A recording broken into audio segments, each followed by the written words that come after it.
Bonjour et bienvenue dans cette nouvelle vidéo.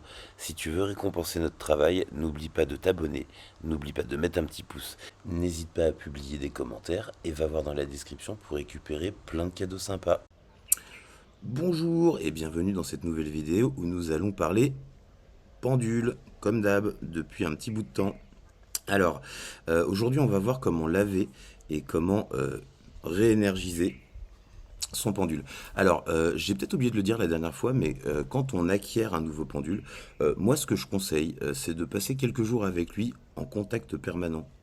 Dans la poche, sous un soutien-gorge si vous avez pas de poche, ou sous la casquette, ou quelque part où il est en contact permanent avec votre énergie, de façon à ce que voilà, vos énergies se symbiotisent, se mettent à fonctionner ensemble, s'adaptent à l'autre, l'une à l'autre.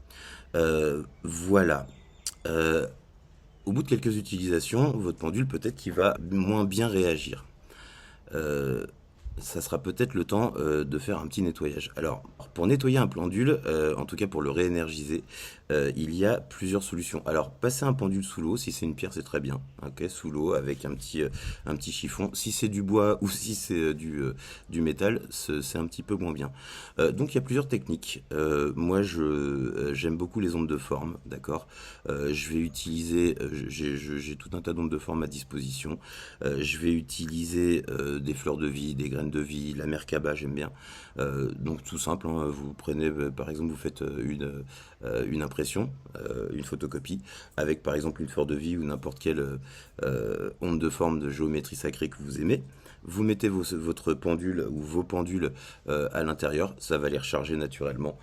Si en plus vous voulez les mettre soit au clair de la lune, soit au soleil la journée, c'est pas mal aussi parce ils vont prendre l'énergie de la lune et ou l'énergie de la terre. Voilà, vous pouvez aussi pour les pierres, même pour tous, vous pouvez les enterrer si vous avez un jardin, vous pouvez les faire passer une nuit sous la terre. Un jardin ou un pot, hein. Voilà, de façon à ce qu'ils prennent l'énergie tellurique, l'énergie de la terre. Donc voilà, la prochaine vidéo, je vous fais un petit débriefing sur les ondes de forme. En description, vous allez avoir tout un tas de petits e-books. Je vais vous mettre aussi toutes les ondes de forme que j'utilise en e-book. Vous aurez un e-book avec des cadrans de radiesthésie. Vous pourrez trouver aussi des boutiques où vous fournir des pendules sympas, des planches de divination sympas. Voilà, j'espère que vous avez aimé mes vidéos et je vous dis à bientôt. Si tu veux récompenser notre travail, n'oublie pas de t'abonner, n'oublie pas de mettre un petit pouce. Et à très bientôt pour de nouvelles vidéos.